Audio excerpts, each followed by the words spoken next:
ಹರೇ Krishna. So ಇವತ್ತು ನನಗೆ ಭಾಗವತಂ ಸೇವೆ ಕೊಟ್ಟಿರೋಂತ ನನ್ನ ಎಲ್ಲಾ ಶಿಕ್ಷಕರುಗಳಿಗೂ ಹಾಗೂ ಇಲ್ಲಿ ನೆರೆದಿರೋಂತ ನಿಮಗೆಲ್ಲರಿಗೂ ಕೂಡ ಧನ್ಯವಾದಗಳನ್ನು ಸಲ್ಲಿಸ್ತಾ ಇದ್ದೀನಿ. ಹರೇ ಕೃಷ್ಣ. ಸೊ ಪ್ರಾರಂಭ ಮಾಡೋಣ. ಇವತ್ತು ನಂದು ಹೊಸ ಚಾಪ್ಟರ್, ಮೊದಲನೇ ಸ್ಕಂದದ 16ನೇ ಅಧ್ಯಾಯ, ಮೊದಲನೇ ಶ್ಲೋಕ. ಹರೇ ಕೃಷ್ಣ. ಸೊ ಒಂದು ಪ್ರಾರ್ಥನೆಯೊಂದಿಗೆ ನಾವು ಇದನ್ನ ಸ್ಟಾರ್ಟ್ ಮಾಡೋಣ. ಓಂ ನಮೋ ಭಗವತೆ ವಾಸುದೇವಾಯ. ಓಕೆ, ಎಲ್ಲರಿಗೂ ಕೇಳಿಸ್ತಾ ಇದೆಯಾ video audio? Yes Mataji. Yes Mataji. Yes, Mataji, we can hear you. Narayana ನಮಸ್ಕೃತ್ಯಂ ನರಂ ಚೈವ ನರೋತ್ತಮಂ ದೇವಿಂ ಸರಸ್ವತಿಂ ವ್ಯಾಸಂ ತತೋ ಜಯಮುದೀರಯೇ. ನಷ್ಟಪ್ರಾಯೇಷು ಅಭದ್ರೇಷು ನಿತ್ಯಂ ಭಾಗವತ ಸೇವಯಾ ಭಗವತಿ ಉತ್ತಮ ಶ್ಲೋಕೆ ಭಕ್ತಿರ್ಭವತಿ ನೈಷ್ಟಿಕೀ. ಕೃಷ್ಣಾಯ ವಾಸುದೇವಾಯ ದೇವಕೀ ನಂದನಾಯ ಚ ನಂದ ಗೋಪಕುಮಾರಾಯ ಗೋವಿಂದಾಯ ನಮೋ ನಮಃ. ನಮಃ ಪಂಕಜನಾಭಾಯ ನಮಃ ಪಂಕಜ ಮಾಲಿನೇ ನಮಃ ಪಂಕಜ ನೇತ್ರಾಯ ನಮಸ್ತೆ ಪಂಕಜಾಂಗ್ರಯೇ. ಹರೇ ಕೃಷ್ಣ. ಸೊ ನಮ್ಮ ಶ್ಲೋಕದ ಸೇವೆಯನ್ನ ಪ್ರಾರಂಭ ಮಾಡಿ. ಹರೇ ಕೃಷ್ಣ. ಒಂದನೇ ಸ್ಕಂದ ಅಧ್ಯಾಯ 16, ಶ್ಲೋಕ 1. ಸುತ ಉವಾಚ ತಥಾ ಪರೀಕ್ಷಿತ್ ದ್ವಿಜವರ್ಯ ಶಿಕ್ಷಯಾ ಮಹಿಂ ಮಹಾಭಾಗವತ ಶಶಾಸಃ ಯಥಾ ಹಿ ಸೂತ್ಯಾಮವಿಜಾತ ಕೋವಿದಾಃ ಸಮಾದಿಶನ್ ವಿಪ್ರ ಮಹದ್ಗುಣಸ್ತದಾ. ತಥಾ ಪರೀಕ್ಷಿತ್ ದ್ವಿಜವರ್ಯ ಶಿಕ್ಷಯಾ ಮಹಿಂ ಮಹಾಭಾಗವತ ಶಶಾಸಃ ಯಥಾ ಹಿ ಸೂತ್ಯಾಮವಿಜಾತ ಕೋವಿದಾಃ ಸಮಾದಿಶನ್ ವಿಪ್ರ ಮಹದ್ಗುಣಸ್ತದಾ. ಅನುವಾದ. ಸೂತ ಮುನಿಗಳು ನುಡಿದರು, ಹೇ ಬ್ರಾಹ್ಮಣ ವಿದ್ವಾಂಸರೇ, ಅನಂತರ ಪರೀಕ್ಷಿತ್ ಮಹಾರಾಜನು ಮಹಾ ಭಗವದ್ಭಕ್ತನಾಗಿ ಶ್ರೇಷ್ಠ ದ್ವಿಜ ಬ್ರಾಹ್ಮಣರ ಸಲಹೆಗಳಿಗೆ ಅನುಗುಣವಾಗಿ ಜಗತ್ತನ್ನು ಆಳತೊಡಗಿದನು. ಆತನ ಜನನ ಕಾಲದಲ್ಲಿ ತಜ್ಞ ಜ್ಯೋತಿಷಿಗಳು ಭವಿಷ್ಯ ಹೇಳಿದ್ದ ಶ್ರೇಷ್ಠ ಗುಣಗಳನ್ನು ಪಡೆದು ಆತ ರಾಜ್ಯಭಾರ ಮಾಡಿದನು. ಭಾವಾರ್ಥ. ಮಹಾರಾಜ ಪರೀಕ್ಷಿತನ ಜನನ ಕಾಲದಲ್ಲಿ ತಜ್ಞ ಜ್ಯೋತಿಷಿಗಳಾದ ಬ್ರಾಹ್ಮಣರು ಆತನ ಕೆಲವು ಗುಣಗಳ ಬಗ್ಗೆ ಭವಿಷ್ಯ ನುಡಿದಿದ್ದರು. ಪರೀಕ್ಷಿತ್ ಮಹಾರಾಜ ಭಗವದ್ಭಕ್ತನಾಗಿ ಆ ಎಲ್ಲ ಗುಣಗಳನ್ನು ರೂಢಿಸಿಕೊಂಡನು. ನಿಜವಾದ ಅರ್ಹತೆ ಎಂದರೆ ಭಗವದ್ಭಕ್ತನಾಗುವುದು. ಅನಂತರ ಹೊಂದಲು ಅರ್ಹವಾದ ಸದ್ಗುಣಗಳು ಕ್ರಮೇಣ ಬೆಳೆಯುತ್ತವೆ. ಮಹಾರಾಜ ಪರೀಕ್ಷಿತ ಮಹಾಭಾಗವತ ಅಥವಾ ಪ್ರಥಮ ಶ್ರೇಣಿಯ ಭಕ್ತನಾಗಿದ್ದನು. ಆತ ತಾನು ಭಕ್ತಿ ವಿಜ್ಞಾನದಲ್ಲಿ ಪರಿಣಿತನಾಗಿದ್ದುದು ಮಾತ್ರವಲ್ಲ, ಬೇರೆಯವರನ್ನು ತನ್ನ ದಿವ್ಯೋಪದೇಶದಿಂದ ಭಗವದ್ಭಕ್ತರನ್ನಾಗಿ ಪರಿವರ್ತಿಸಬಲ್ಲವಂತಹನಾಗಿದ್ದ. ಹೀಗಾಗಿ ಪರೀಕ್ಷಿತ್ ಮಹಾರಾಜ ಪ್ರಥಮ ಶ್ರೇಣಿಯ ಭಗವದ್ಭಕ್ತನಾಗಿದ್ದು ಶ್ರೇಷ್ಠ ಮುನಿಗಳೊಡನೆ ಬ್ರಾಹ್ಮಣ ವಿದ್ವಾಂಸರೊಡನೆ ಸಮಾಲೋಚನೆ ನಡೆಸುತ್ತಿದ್ದನು. ಅವರು ಆತನಿಗೆ ಶಾಸ್ತ್ರಗಳಿಗೆ ಅನುಸಾರವಾಗಿ ರಾಜ್ಯಾಡಳಿತದ ಬಗ್ಗೆ ಸಲಹೆಗಳನ್ನು ನೀಡಬಲ್ಲವರಾಗಿದ್ದರು. ಅಂತಹ ಮಹಾರಾಜರು ಆಧುನಿಕ ಚುನಾಯಿತ ಅಧಿಪತಿಗಳಿಗಿಂತ ಹೆಚ್ಚು ಜವಾಬ್ದಾರಿಯಿಂದ ಇರುತ್ತಿದ್ದರು. ಏಕೆಂದರೆ ವೇದ ಸಾಹಿತ್ಯವನ್ನು ಅನುಸರಿಸಿ ಸಲಹೆ ನೀಡುತ್ತಿದ್ದ ಶ್ರೇಷ್ಠ ಪ್ರಮಾಣಾಧಿಕಾರಗಳನ್ನು ಅವರು ವಿಧೇಯರಾಗಿ ಅನುಸರಿಸುತ್ತಿದ್ದರು. ಆಗ ಹೊಸ ಅಧಿಶಾಸನಗಳನ್ನು ದಿನವೂ ರಚಿಸುವ ಯಾವುದೇ ಉದ್ದೇಶಕ್ಕಾಗಿ ಅವುಗಳನ್ನು ತಮ್ಮ ಅನುಕೂಲಕ್ಕೆ ತಕ್ಕಂತೆ ಮತ್ತೆ ಮತ್ತೆ ಬದಲಾಯಿಸುವಂತಹ ಅಪ್ರಯೋಜಕ ಮೂರ್ಖರ ಅಗತ್ಯವಿರಲಿಲ್ಲ. ಕಾನೂನು ಮತ್ತು ವಿಧಿಗಳು ಈಗಾಗಲೇ ಮನು, ಯಾಜ್ಞವಲ್ಕ, ಪರಾಶರ ಮತ್ತು ಇತರ ಮುಕ್ತಾತ್ಮರಾದ ಮುನಿಗಳಿಂದ ನಿರೂಪಿತವಾಗಿವೆ ಹಾಗೂ ಅವು ಎಲ್ಲಾ ಕಾಲಕ್ಕೂ ಎಲ್ಲಾ ಪ್ರದೇಶಕ್ಕೂ ಹೊಂದುತ್ತವೆ. ಹೀಗಾಗಿ ಆ ಕಾನೂನು ಮತ್ತು ವಿಧಿಗಳು ದೋಷರಹಿತವಾಗಿದ್ದು ಉತ್ತಮ ಮಟ್ಟದವಾಗಿವೆ. ಪರೀಕ್ಷಿತ ಮಹಾರಾಜನಂತಹ ರಾಜರಿಗೆ ಅವರದೇ ಆದ ಸಲಹಾ ಮಂಡಳಿ ಇತ್ತು ಮತ್ತು ಆ ಮಂಡಳಿಯಲ್ಲಿ ಶ್ರೇಷ್ಠ ಮುನಿಗಳು, ಉನ್ನತ ಮಟ್ಟದ ಬ್ರಾಹ್ಮಣರು ಇದ್ದರು. ಅವರು ಯಾವ ರೀತಿಯ ಸಂಬಳವನ್ನು ಅಪೇಕ್ಷಿಸುತ್ತಿರಲಿಲ್ಲ, ಅಲ್ಲದೆ ಅವರಿಗೆ ಅದರ ಅಗತ್ಯವೂ ಇರಲಿಲ್ಲ. ಈ ಸಲಹಾ ಮಂಡಳಿಯಿಂದ ರಾಜ್ಯಕ್ಕೆ ಯಾವ ವೆಚ್ಚವೂ ಇಲ್ಲದೆ ಅತ್ಯುತ್ತಮ ಸಲಹೆ ದೊರೆಯುತ್ತಿತ್ತು. ಅವರು ಸಮದರ್ಶಿಗಳಾಗಿದ್ದು ಎಲ್ಲರನ್ನು ಮನುಷ್ಯರು ಹಾಗೂ ಪ್ರಾಣಿಗಳನ್ನು ಸಮಾನವಾಗಿ ಕಾಣುತ್ತಿದ್ದರು. ಮಾನವನಿಗೆ ರಕ್ಷಣೆ ನೀಡಿ ಬಡ ಪ್ರಾಣಿಗಳನ್ನು ಕೊಲ್ಲುವಂತೆ ಅವರೆಂದು ರಾಜನಿಗೆ ಸಲಹೆ ನೀಡುತ್ತಿರಲಿಲ್ಲ. ಸಲಹಾ ಮಂಡಳಿಯ ಸದಸ್ಯರು ಮೂರ್ಖರಾಗಿರಲಿಲ್ಲ ಹಾಗೂ ಮೂರ್ಖರ ಸ್ವರ್ಗ ಸೃಷ್ಟಿಸುವಂತಹ ಪ್ರತಿನಿಧಿಗಳಾಗಿರಲಿಲ್ಲ. ಅವರೆಲ್ಲ ಆತ್ಮ ಸಾಕ್ಷಾತ್ಕಾರ ಪಡೆದವರಾಗಿದ್ದರು.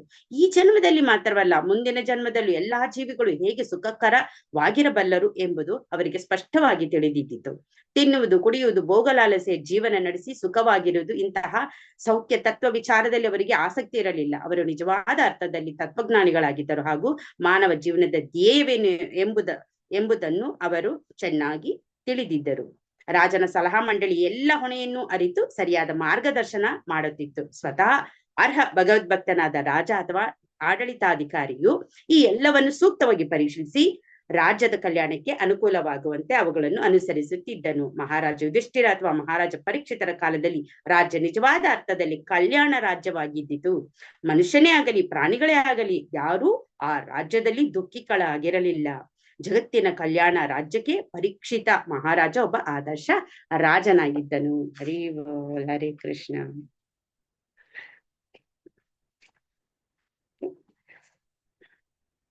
ಓಂ ಅಜ್ಞಾನತಿಮಿರಂಧಸ್ಯ ಜ್ಞಾನಾಂಜನ ಶಲಾಕಯ ಚಕ್ಷುರುನ್ಮಿಲಿತಂ ಯೇನ ತಸ್ಮೈ ಶ್ರೀ ಗುರವೇ ನಮಃ.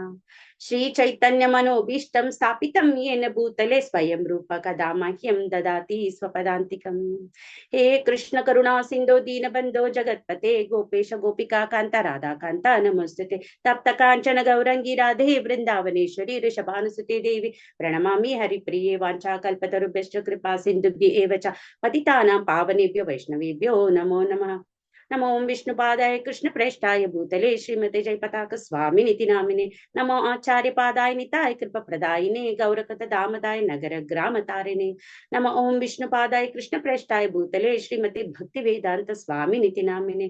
ನಮಸ್ತೆ ಸಾರಸ್ವತೆ ದೇವಿ ಗೌರವಾಣಿ ಪ್ರಚಾರಿಣೆ ನಿರ್ವಿಶೇಷ ಶೂನ್ಯವಾದಿ ಪಾಶ್ಚಾತ್ಯ ದೇಶ ತಾರಿಣೆ. ಜೈ ಶ್ರೀ ಕೃಷ್ಣ ಚೈತನ್ಯ ಪ್ರಭು ನಿತ್ಯಾನಂದ ಶ್ರೀ ಅದ್ವೈತ ಗದಾಧರ ಶ್ರೀವಾಸಾದಿ ಗೌರ ಭಕ್ತವೃಂದ. ಹರೇ ಕೃಷ್ಣ ಕೃಷ್ಣ ಕೃಷ್ಣ ಹರೇ ಹರೇ, ಹರೇ ರಾಮ ರಾಮ ರಾಮ ಹರೇ ಹರೇ. ಹರೇ ಕೃಷ್ಣ. ಅನುವಾದವನ್ನು ಓದ್ಬಿಟ್ಟು ಒಂದ್ಸಲ ನಾವು ಚರ್ಚೆಯನ್ನು ಪ್ರಾರಂಭ ಮಾಡೋಣ. ಅನುವಾದ. ಸೂತ ಮುನಿಗಳು ನುಡಿದರು, ಹೇ ಬ್ರಾಹ್ಮಣ ವಿದ್ವಾಂಸರೇ, ಅನಂತರ ಪರೀಕ್ಷಿತ ಮಹಾರಾಜನು ಮಹಾ ಭಗವದ್ಭಕ್ತನಾಗಿ ಶ್ರೇಷ್ಠ ದ್ವಿಜ ಬ್ರಾಹ್ಮಣರ ಸಲಹೆಗಳಿಗೆ ಅನುಗುಣವಾಗಿ ಜಗತ್ತನ್ನು ಆಳತೊಡಗಿದನು. ಆತನ ಜನನ ಕಾಲದಲ್ಲಿ ತಜ್ಞ ಜ್ಯೋತಿಷಿಗಳು ಭವಿಷ್ಯ ಹೇಳಿದ್ದ ಶ್ರೇಷ್ಠ ಗುಣಗಳನ್ನು ಪಡೆದು ಆತ ರಾಜ್ಯಭಾರ ಮಾಡಿದನು. ಹರೇ ಕೃಷ್ಣ.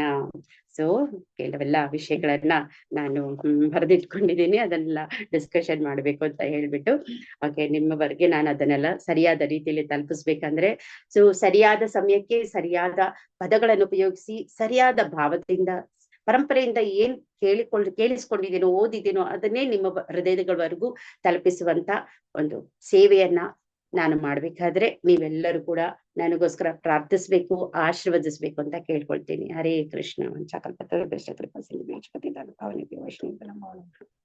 ಹರೇ ಕೃಷ್ಣ. ಮುಖಂ ಕರೋತಿ ವಾಚಂ ಪಂಗಂ ಲಂಘಯತೆ ಶ್ರೀಗುರುಂ ದೀನತಾರಿಣಂ ಪರಮಾನಂದಂ ಶ್ರೀ ಕೃಷ್ಣ ಚೈತನ್ಯೇಶ್ವರಂ. ಓಕೆ, ಹರೇ ಕೃಷ್ಣ. ಸೊ ಇವತ್ತು ನಾವು ಬ್ರಾಹ್ಮಣರ ಕೆಲವು ಗುಣಗಳ ಬಗ್ಗೆ, ಅರ್ಹತೆಗಳ ಬಗ್ಗೆ, ಹಾಗೆ ಬೇರೆ ವರ್ಣದವರ ಒಂದು ಕ್ವಾಲಿಟೀಸ್ ಗುಣಗಳೇನಿದೆ ಅದರ ಬಗ್ಗೆ ಚರ್ಚೆ ಮಾಡೋಣ. ಸೊ ಇದಕ್ಕೆ ಯಾವುದೇ ಅರ್ಹತೆ ನನಗಿಲ್ಲ. ಬ್ರಾಹ್ಮಣರ ಬಗ್ಗೆ ಆಗ್ಲಿ ಅಥವಾ ಯಾವುದೇ ವರ್ಣದವರ ಬಗ್ಗೆ ಆಗ್ಲಿ ಮಾತಾಡೋಂತ ಅರ್ಹತೆ ಇಲ್ಲ, ಅಥವಾ ಯಾವುದೇ ಜ್ಯೋತಿಷಿಗಳ ಬಗ್ಗೆ ಮಾತಾಡೋಂತ ಅರ್ಹತೆ ನನಗಿಲ್ಲ. ಆದ್ರೆ ಈ ಭಾಗವತಂ ಸೇವೆ ನನ್ನ ಶಿಕ್ಷಾ ಗುರುಗಳೆಲ್ಲ ನನಗೇನ್ ಕೊಟ್ಟಿದ್ದಾರೆ ಅದನ್ನ ಸರಿಯಾದ ರೀತಿಯಲ್ಲಿ ನಿರ್ವಹಣೆ ಮಾಡೋದಕ್ಕೆ ನನ್ನ ಒಂದು ಚಿಕ್ಕ ಪ್ರಯತ್ನ, ಅಳಿಲು ಸೇವೆ ಅಂತ ನಾನು ಭಾವಿಸಿ ಇದನ್ನ ಮಾಡ್ತಾ ಇದ್ದೀನಿ. ಇದ್ರಲ್ಲಿ ಏನಾದ್ರೂ ತಪ್ಪುಗಳಿದ್ರೆ ದೋಷಗಳಿದ್ರೆ ದಯವಿಟ್ಟು ನೀವೆಲ್ಲ ಕ್ಷಮಿಸ್ಬೇಕು ಅಂತ ಹೇಳ್ಬಿಟ್ಟು ನಿಮ್ಮ ಪಾದಾರವಿಂದಗಳಲ್ಲಿ ನನ್ನ ಬೇಡಿಕೆ ಇದೆ. ಹರೇ ಕೃಷ್ಣ. ಓಕೆ, ಸೊ ಮೊದಲಿಗೆ ಇಲ್ಲಿ ಸೂತ ಮುನಿಗಳು ಹೇಳ್ತಾ ಇದ್ದಾರೆ, ಪರೀಕ್ಷಿತ್ ಮಹಾರಾಜ ಹುಟ್ಟಿದಾಗ ಅವರ ಭವಿಷ್ಯವನ್ನ ಜ್ಯೋತಿಷಿಗಳ ಹತ್ರ ಹೋಗಿ ಕೇಳಿದ್ರು ಅಂತ ಹೇಳಿದ್ದಾರೆ. ಎಷ್ಟು ಮುಖ್ಯವಾದಂತ ಒಂದು ವಿಷಯ. ಸೊ ಅವ್ರು ಹೇಳಿದಾಗೆ ಇವರು ಮಹಾನ್ ಭಗವದ್ ಭಕ್ತರಾದ್ರು. ಇದು ತುಂಬಾ ನೋಟ್ ಮಾಡ್ಕೊಳ್ಬೇಕಾಗಿರಂತ ವಿಷಯ ಅಲ್ವಾ. ಸೊ ಎಲ್ರು ಜ್ಯೋತಿಷ ಕೇಳೋದಕ್ ಹೋಗ್ತಾರೆ, ಆದ್ರೆ ಇವ್ರು ಏನಕ್ಕೆ ಕೇಳಕ್ ಹೋದ್ರು, ಇವ್ರು ಭಕ್ತರಾಗ್ತಾರ, ಒಂದು ರಾಜನಾಗಿದ್ದು ಸೇವೆಯನ್ನ ಪ್ರಜೆಗಳಿಗೆ ಚೆನ್ನಾಗಿ ಮಾಡ್ತಾರಾ ಅಂತ ತಿಳ್ಕೊಳ್ಳೋದಕ್ಕೆ ಪಾಂಡವರು ಈ ಒಂದು ಕೆಲಸವನ್ನ ಮಾಡ್ತಾ ಇದ್ದಾರೆ. ಒಂದು ಬ್ರಾಹ್ಮಣರನ್ನೆಲ್ಲ ಕರೆದು ಅವರಿಗೆ ಸಂತೋಷ ಪಡಿಸಿ ಒಂದು ಜಾತಕವನ್ನ ಬರೆಸಿ. ಸೊ ಜಾತಕ ಇದೆಲ್ಲ ಒಂದು ಸಂಸ್ಕಾರಗಳು. ಸೊ ಜಾತಕ ಸಂಸ್ಕಾರಗಳನ್ನೆಲ್ಲ ಮಾಡ್ತಾ ಇದ್ದಾರೆ. ಸೊ ಗರ್ಭಧಾರ ಸಂಸ್ಕಾರದಿಂದ ಅಂತ್ಯೇಷ್ಟಿವರೆಗೂ ಎಷ್ಟೊಂದು ಷೋಡಶ ಸಂಸ್ಕಾರಗಳಿದೆ, ತುಂಬಾ ಇದೆ, ಅದಕ್ಕಿಂತ ಹೆಚ್ಚೆಚ್ಚಿದೆ. ಇದು ತುಂಬಾ ಮುಖ್ಯವಾಗಿರುವಂತದ್ದು.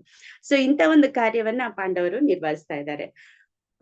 ನೋಡಿ, ಇಲ್ಲಿ ಮಗು ಹುಟ್ಟಿದ ತಕ್ಷಣ, ಪರೀಕ್ಷಿತ ಮಹಾರಾಜರ ಜನನ ಆಗಿದ್ದ ತಕ್ಷಣ ಏನ್ ಮಾಡ್ತಾ ಇದಾರೆ, ಅವರು ಬ್ರಾಹ್ಮಣರ ಹತ್ರ ಹೋಗಿ ಅವರ ಭವಿಷ್ಯತ್ತನ್ನ ಕೇಳ್ತಾ ಇದ್ದಾರೆ. ಸೊ ಹಾಗಾಗಿ ನಾವು ಜ್ಯೋತಿಷಿಗಳ ಬಗ್ಗೆ ಹೇಳ್ಬೇಕಂತ ಹೇಳಿದ್ರೆ, ನೋಡಿ, ಕೆಲವರೆಲ್ಲ ನಿಮ್ಮ ಡೇಟ್ ಆಫ್ ಬರ್ತ್ ಅದನ್ನ ತಗೊಂಡು ಯಾವ್ದು ದಿನಾಂಕದಲ್ಲಿ ಹುಟ್ಟಿದ್ದಾರೆ ಅದನ್ನ ನೋಡಿ ಅವರು ಜ್ಯೋತಿಷವನ್ನ ಹೇಳ್ತಾರೆ. ಇನ್ ಕೆಲವರಾದ್ರೆ ಇಲ್ಲ, ವ್ಯಕ್ತಿ ನಮ್ ಮುಂದೆ ಇರ್ಬೇಕು, ಅವ್ರ ಮುಖಚರ್ಯಗಳನ್ನ ನೋಡಿ ಹೇಳ್ತೀವಿ ಅಂತಾರೆ.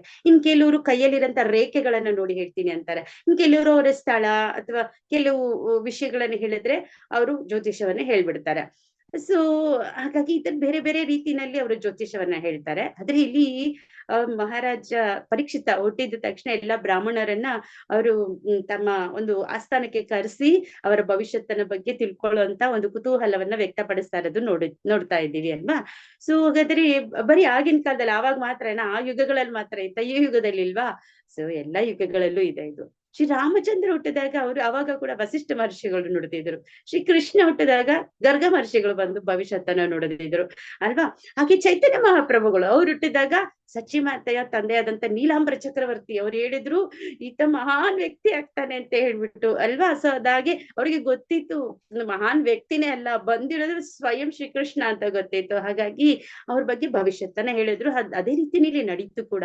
ಸೊ ಹಾಗಾದ್ರೆ ಅಷ್ಟಕ್ಕೆನಾ ಒಂದು 500 ವರ್ಷಗಳ ಹಿಂದೆವರೆಗೂ ಅಲ್ಲಿವರೆಗೂ ನಡೀಬೋದು ಮಾತಾಜಿ, ಆಮೇಲೆ ನಡೆಯಲ್ಲ ಅಂತ ಹೇಳ್ತೀರಾ? ಇಲ್ಲ ಇಲ್ಲ, ಆಮೇಲೆನೂ ನಡೀತಿದೆ. ಸೊ ನಮ್ಮ ಶೀಲ ಪ್ರಭುಪಾದರ ಗುರುಗಳಾದಂತ ಭಕ್ತಿ ಸಿದ್ಧಾಂತ ಸರಸ್ವತಿ ಠಾಕೂರ್ ಅವ್ರು ಹುಟ್ಟಿದಾಗ ಅವ್ರ ಭವಿಷ್ಯತ್ತನ್ನ ಕೇಳಿದ್ರು. ಸೊ ಅವ್ರ ಭವಿಷ್ಯತ್ತೆ ಹೇಳಿದಾಗ ಅವ್ರು ಹೇಳ್ತಾರಂತೆ, ಓ ಇವ್ರು ತುಂಬಾ ದೊಡ್ಡ ಸಾಧನೆಯನ್ನ ಮಾಡ್ತಾರೆ, ಮಹಾನ್ ತಪಸ್ವಿ, ಇವರು ಮಹಾನ್ ವ್ಯಕ್ತಿ ಆಗ್ತಾರೆ ಅಂತ ಹೇಳಿದ್ರಂತೆ. ಅದೇ ರೀತಿನಲ್ಲಿ ಆಯ್ತಲ್ವಾ. ಸೊ ಎಷ್ಟು 64 ಗೌಡ್ಯ ಮಠಗಳನ್ನ ಅವರು ಸ್ಥಾಪನೆ ಮಾಡಿದ್ರು.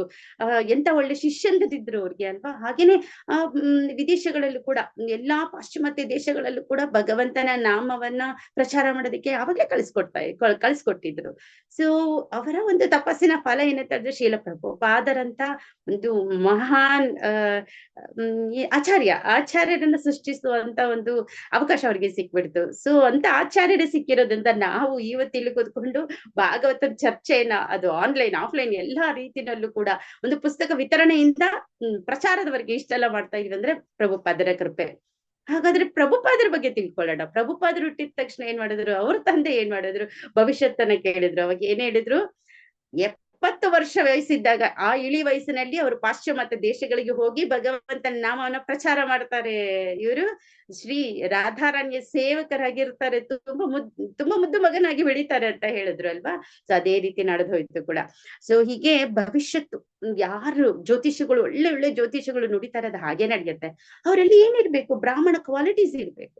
ಸೊ ಅವರಲ್ಲಿರಂತ ಬ್ರಾಹ್ಮಣ ಕ್ವಾಲಿಟೀಸ್ ಇಂದ, ಅವರು ಚಿಕ್ಕ ಮಕ್ಕಳಿಂದ ಅವ್ರು ಏನು ಬೆಳೆಸ್ಕೊಂಡು ಬಂದಿರ್ತಾರೆ ಆ ಗುಣಗಳು, ಅದರಿಂದ ಮತ್ತೆ ಅವರ ತಪಸ್ಸ ಶಕ್ತಿಯಿಂದ, ಅವರ ಜ್ಞಾನದಿಂದ, ಅವರ ವಿದ್ಯೆಯಿಂದ, ಅವರಲ್ಲಿರುವಂತಹ ಒಂದು ಏನ್ ಹೇಳ್ತಾರೆ, ಒಂದು ಶಕ್ತಿಯಿಂದ ಅವ್ರ ಏನ್ ಹೇಳ್ತಾರೆ, ಭವಿಷ್ಯತ್ತನ್ನ ನುಡಿತಾರೆ. ಆ ಭವಿಷ್ಯತ್ ಏನ್ ನುಡಿದಿರ್ತಾರೆ ಅದೇ ಗುಣಗಳನ್ನ ಅಳವಡಿಸ್ಕೊಂಡು ಆ ಮಗು ಬೆಳೆಯುತ್ತೆ ಅಲ್ವಾ. ಅದು ತುಂಬಾ ತುಂಬಾ ಮುಖ್ಯ. ಸೊ ಹಾಗಾಗಿ ನಾವು ಕೂಡ ಹಾಗೆ ಮಾಡ್ತೀವಲ್ವಾ. ಸೊ ಹೀಗೆ ಬ್ರಾಹ್ಮಣರ ಒಂದು ಜನ್ಮದ ಸಮಯದಲ್ಲಿ ಈ ಬ್ರಾಹ್ಮಣರೆಲ್ಲ ಬಂದು ಕೃಷ್ಣನಿಗಾಗ್ಲಿ, ರಾಮನಿಗಾಗ್ಲಿ, ಯಯಾತಿಗಾಗ್ಲಿ ತುಂಬಾ ಈ ವಿಷಯಗಳಲ್ಲಿ ಈ ರೀತಿ ನಡೆದಿದೆ. ಆಗಿನ ಕಾಲದಲ್ಲಿ ಎಲ್ಲರೂ ಜಾತಕವನ್ನ ಬರೆಸ್ತಾ ಇದ್ರು, ಭವಿಷ್ಯತ್ತನ್ನ ತಿಳ್ಕೊಳ್ತಾ ಇದ್ರು. ಸೊ ಏನು ಮುಂದಿನ ದೋಷಗಳಿದ್ರೆ ನಿವಾರಣೆ ಮಾಡ್ತಾ ಇದ್ರು. ಅವ್ರ ಮುಂದೆ ಅವರ ಒಂದು ಸಾಧನೆಗೆ ಬೇಕಾಗಿರೋಂತ ಜ್ಞಾನವನ್ನ, ವಿದ್ಯೆಯನ್ನ ಗುರುಕುಲಗಳಲ್ಲಿ ಸೇರಿಸಿ ಅದನ್ನ ಕೊಡಿಸ್ತಾ ಇದ್ರು. ಸೊ ಹೀಗೆ ಏನು ಬೇಕೋ, ಆ ಮಗುಗೆ ಏನ್ ಬೇಕೋ ಅದನ್ನ ಕೊಡ್ಬೇಕು ಅಂತ ಹೇಳಿದ್ರೆ ಏನು ಬೇಕು ಅಂತ ತಿಳ್ಕೊಳ್ತಾ ಇದ್ರು ಮೊದ್ಲು. ಸೊ ಇದು ತುಂಬಾ ರೂಢಿಯಲ್ಲಿತ್ತು ಆಗಿನ ಕಾಲದಲ್ಲಿ. ಸೊ ಹಾಗಾದ್ರೆ ನಾವ್ ಇಲ್ಲಿ ಗಮನಿಸ್ಬೇಕಾಗಿರಂತ ಒಂದು ವಿಷಯ ಏನಂತ ಹೇಳಿದ್ರೆ, ಪರೀಕ್ಷಿತ ಮಹಾರಾಜನ ಬಗ್ಗೆ ಬರೀ ಭವಿಷ್ಯತ್ತು ಮಾತ್ರ ತಿಳ್ಕೊಂಡಿಲ್ಲ, ಆತ ಮಹಾನ್ ಭಕ್ತನಾಗ್ತಾನ ಅಂತ ಹೇಳ್ಬಿಟ್ಟು ಒಂದು ಕಾತುರ ಇತ್ತು ಅಲ್ವಾ ಪಾಂಡವರಿಗೆ. ಸೊ ಅದ್ರ ಬಗ್ಗೆ ಕೂಡ ತಿಳ್ಕೊಂಡ್ರು. ನಮ್ಗೆ ಬೇಕಾಗಿರೋದು ಮಹಾನ್ ಭಾಗವತರ ಒಂದು ನುಡಿಗಳು ಬೇಕು. ಭಾಗವತರ ಒಂದು ಸಾಧನೆಗಳನ್ನ ತಿಳ್ಕೊಂಡು ನಾವು ಅದನ್ನ ನಮ್ಮ ಜೀವನದಲ್ಲಿ ಅಳವಡಿಸ್ಕೊಂಡು ಮತ್ತೆ ನಮ್ಮ ಜೀವನ ಕೂಡ ನಾವು ಭಕ್ತಿ ಮಾರ್ಗದಲ್ಲಿ ನಡೆಸ್ಕೊಂಡು ಹೋಗ್ಬೇಕು. ಆ ಭಕ್ತಿ ಯೋಗ ಅನ್ನೋದು ಎಲ್ಲರಿಗೂ ಸಿಗಬೇಕಲ್ವಾ. ಸೊ ಈ ರೀತಿನಲ್ಲಿ ನಾವು ಅದನ್ನ ಅರ್ಥ ಮಾಡ್ಕೊಳ್ಳೋದಕ್ಕೆ ಪ್ರಯತ್ನ ಪಡ್ಬೇಕು. ನೋಡಿ, ನನ್ಗೊಬ್ರು ಸ್ನೇಹಿತರಿದ್ರು. ಅವರು ಹೇಳ್ತಾ ಇದ್ರು, ತುಂಬಾ ಜೀವನದಲ್ಲಿ ತುಂಬಾ ನೊಂದೋಗಿದ್ರು. ಏನಂದ್ರೆ ಅವ್ರಿಗೆ ಹುಟ್ಟಿದ ತುಂಬಾ ಲೇಟ್ ಆಗಿ ಮಕ್ಕಳಾಯ್ತು. ಆದ್ರೆ ಮಕ್ಕಳ ಆಗಿದ್ಮೇಲೆ ಅವ್ರು ಅಂಗವಿಕಲರಾಗೋಗ್ಬಿಡ್ತಾ ಇದ್ರು. ಸ್ವಲ್ಪ ಕೆಲವು ತಿಂಗಳೊಳಗೆ ಈ ತರ ನಡೆದೋಗ್ತಾ ಇತ್ತು. ಆ ಮಕ್ಕಳು ಕೆಲವು ವರ್ಷಗಳವರೆಗೂ ಬದುಕಿರ್ತಾ ಇದ್ರು. ಆದ್ರೆ ಏನು ಚಲನೆ ವಲನ ಇಲ್ಲ, ಬುದ್ಧಿ ಬೆಳವಣಿಗೆ ಆಗ್ತಾ ಇರ್ಲಿಲ್ಲ. ಸೊ ತುಂಬಾ ನೊಂದೋಗಿದ್ರು. ಆದ್ರೆ ಕೆಲವು ವರ್ಷಗಳಾದ್ಮೇಲೆ, ಕೆಲವು 4 ವರ್ಷಕ್ಕೆ ಸತ್ತೋಯ್ತು, ಇನ್ನೊಂದು 6 ವರ್ಷಕ್ಕೆ ಸತ್ತೋಯ್ತು, ಇನ್ನೊಂದ್ ಮಗು 10 ವರ್ಷಕ್ಕೆ ಸತ್ತೋಯ್ತು. ಸೊ ಹೀಗೆ ಇದೇ ರೀತಿನಲ್ಲಿ ಅದೇ ತರ ಮಕ್ಕಳಾಗ್ತಾ ಇದ್ದವಾಗ ಎಲ್ಲರೂ ಕೂಡ ಅವ್ರಿಗೆ ತುಂಬಾ ಪೀಡಿಸ್ತಾ ಇದ್ರು, ನಿಂಗೆ ಹುಟ್ಟ ಮಕ್ಕಳೆಲ್ಲ ಸತ್ತೋಗ್ತವೆ, ಅಂಗವಿಕಲರಾಗಿ ಹುಟ್ಟುತ್ತಾರೆ ಅಂತ.